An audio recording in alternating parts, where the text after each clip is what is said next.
नमस्कार, मेरा नाम है इंदु। मैं सिटीजन स्कूल की अध्यापिका हूँ। आज मैं आपको कक्षा 10 में आए हुए पाठ 13 साधु पदेश के विषय में समझाने वाली हूँ।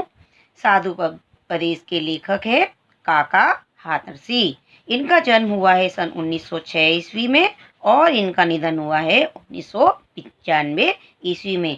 काका हाथरसी हिंदी साहित्य के जाने माने व्यंग्यकार हैं जो हिंदी जगत में एक अपनी विशेष पहचान रखते हैं। इस कविता में काका ने ढोंगी बाबाओं पर व्यंग किया है।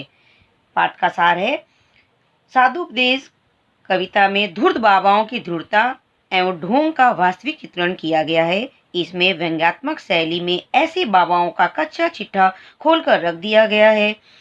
कवि ने बाबाओं के दोहरे व्यक्तित्व तथा मुख में राम बगल में छुरी रखने वाली की प्रवृत्ति पर प्रहार करते हुए कहा है कि एक ओर वो गोमुखी माला फेरते हैं तो दूसरी ओर मीठी छुरी चलाते हैं। ये अज्ञानी बाबा लोगों के प्रश्नों के जवाब से बचने के लिए मौन व्रत रखने का सहारा लेते हैं। वे लोगों को अच्छे काम करने का संदेश देते हैं, परंतु अपने बुरे कर्मों से पापों का घड़ा भरते रहते हैं। तो ऐसे बाबाओं पर विश्वास नहीं करना चाहिए। इसका पूरा यहाँ पर कविता के माध्यम से काका हाथरसी जी ने हमें समझाया है। चलिए हम कविता की तरफ बढ़ते हैं। आइए प्रिय भक्तगण, उपदेश कुछ सुन लीजिए। पढ़ चुके हैं बहुत पोथी, आज कुछ गुन लीजिए। हाथ में हो गोमुखी माला सदा हिलती रहे, नम्र ऊपर से बने भीतर छुरी चलती रहे। पाठ के कविता के हम शब्दार्थ जानेंगे। पोथी मतलब पुस्तक, गुण मतलब ज्ञान की बातें, गोमुखी वह थैली जिसमें माला रखकर लोग भगवान का स्मरण करते रहते हैं, नम्र मतलब सरल या अच्छे स्वभाव वाला। अब इसका हम भावार्थ जानेंगे। आइए प्रिय भक्तगण, उपदेश कुछ सुन लीजिए। यहाँ पर काका हाथरसी जी अपनी कविता में कहते हैं कि प्रिय भक्तगण आओ। बाबा की जो व्यंग की बातें हैं, बाबा जिस प्रकार मतलब लोगों से बातें करते हैं उसके विषय में कह रहे हैं कि ढोंगी धूर्त बाबाओं पर व्यंग करते हुए कवि कहते हैं कि ढोंगी बाबा अपनी भक्ति से प्रभावित करने तथा भोले भाले लोगों को मूर्ख बनाने के लिए उनसे कहते हैं कि प्रिय भक्तों आइए कुछ उपदेश पूर्ण बातें सुनिए। आप सबने बहुत सी किताबें पढ़ी होंगी, परंतु आप आज अब कुछ ज्ञान की बातें सुनकर अपना जीवन सफल बना लीजिए।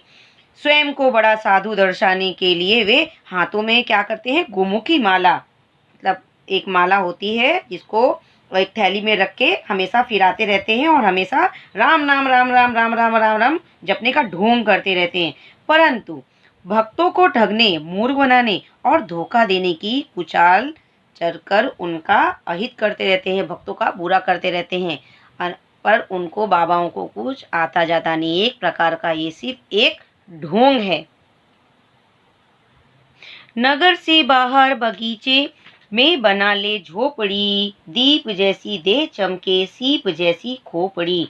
तर्क करने के लिए आ जाए कोई सामने, खुल न जाए पोल इस भय से लगे मत कांपने। जीव क्या ब्रह्मा क्या, तू कौन है मैं कौन हूँ, स्लेट पर लिख दो महोदय आज कल मैं मौन हूँ। धर्म संकट शीघ्र ही इस युक्ति से कट जाएंगे, सामने से तार्किक विद्वान सब हट जाएंगे। अब इसके हम भावार्थ शब्दार्थ जानते हैं। दीप मतलब दीपक, काया शरीर, तर्क दलील, पोल मतलब भेद या कमजोरी, मौन मतलब चुप, धर्म संकट मुश्किल या मुसीबत, युक्ति मतलब उपाय। अब इसका हम भावार्थ जानेंगे मतलब अर्थ जानेंगे। ढोंगी धूर्त बाबाओं के कार व्यवहार और भोले भाले लोगों को मूर्ख बनाने के ढंग पर व्यंग करते हुए कवि कहता है कि ऐसे साधु नगर और गांव के बाहर कहीं एक झोपड़ी बना लेते हैं। नगर मतलब शहर हो गया या कोई गांव हो गया, गांव या नगर के बाहर झोपड़ी बना लेते हैं। जब भी भक्ति का ढोंग करने के लिए आसन लगाते हैं, भाई आसन वगैरह लगाते हैं, अपना ही ग्रहण करते हैं, तो दीपक के सामने इनका शरीर चमकता है। एक दीपक जलाया जाता है तो उसके प्रकाश से इनका शरीर चमकने लगता है और इनकी झोपड़ी सीप जैसी दिखती है, प्रकाशित होने लगती है। जब कोई व्यक्ति धर्म आदि से जुड़े कुछ प्रश्नों के उत्तर इनसे पाना चाहता है। कोई व्यक्ति आता है, बाबा जी मतलब कि धर्म का कोई रिलेटिव प्रश्न हो गया, उसका उत्तर जानना चाहता है, या उसको कुछ परेशानी होती है, वो उसको जानना होता है कि बाबा जी बताइए हम क्या करें। तो ये अज्ञानी साधु अपनी पोल खुलने के डर से भयभीत हो जाते हैं। अब उनको पता चलता है कि मुझे तो भाई इसका उत्तर पता नहीं है, तो डर जाते हैं। कहते हैं ये जीव क्या है, ये ब्रह्मा क्या है, आत्मा क्या है, परमात्मा क्या है, भाई तुम कौन हो, मैं कौन हूँ, आदि प्रश्नों का उत्तर इन्हें पता ही नहीं होता। कुछ पता हो तो बताएंगे ना। उससे बचने के लिए ढोंगी स्लेट पर लिख देते हैं, ढोंगी बाबा होते हैं, स्लेट पर लिख देते हैं चौक से कि आज मेरा मौन व्रत है। मौन व्रत जानते हैं, मतलब कुछ भी ना बोलना, इस कारण मैं मौन रहूंगा। इस तरह इन्हें समस्या से मुक्ति मिल जाती है। मतलब लिख देते हैं मौन व्रत है, तो उनके प्रश्नों के उत्तर देने नहीं पड़ेंगे। तो भाई कोई पुरुष आता है या ज्ञानी व्यक्ति जो आता है कि भाई बाबा जी बताइए, तो उसके प्रश्नों का उत्तर देते नहीं हैं, और पापा को इससे एक छुटकारा मिल जाता है। उनके मौन व्रत के कारण प्रश्न पूछने वाले व्यक्ति उत्तर पाने की प्रतीक्षा किए बिना लौट जाते हैं। अब व्यक्ति तो बैठा नहीं रहेगा कि बाबा जी ने समाधि ली है, बाबा जी बोल नहीं रहे, अब बोलेंगे। अब स्लेट पे लिख दिया जाता है कि मौन व्रत है, तो जो व्यक्ति उनसे कुछ भी जानने की इच्छा रखता है वो वहाँ से शीघ्र मतलब जल्दी लौट जाता है, किसी प्रकार का विलंब किए बिना।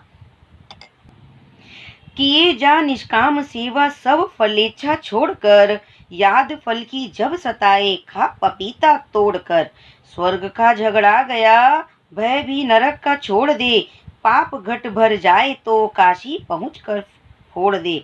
इसके हम अर्थ जानेंगे। शब्दार्थ के निष्काम मतलब बिना किसी आशा के काम करना, फलेच्छा फल की इच्छा, पाप घट मतलब पाप का घड़ा। अब जो ये ढोंगी बाबा लोग होते हैं, इनके कार पर जो काका हत्सी जी हैं वो व्यंग करते हुए कहते हैं कि ये साधु भोले वाले लोगों को मूर्ख बनाते हुए कहते हैं। भोले वाले लोग होते हैं भाई, वही उनके पास जाते हैं। जो समझदार व्यक्ति होता है वो कभी भी बाबा लोगों के पास नहीं जाता। कहते हैं कि हे भक्त, तू फल की आशा किए बिना अपना कर्म करता जा। जब तुझे फल की इच्छा सताए तो कोई फल तोड़ के खा ले, इससे स्वर्ग का ना झगड़ा रहेगा और न ही नरक का कोई भय रहेगा।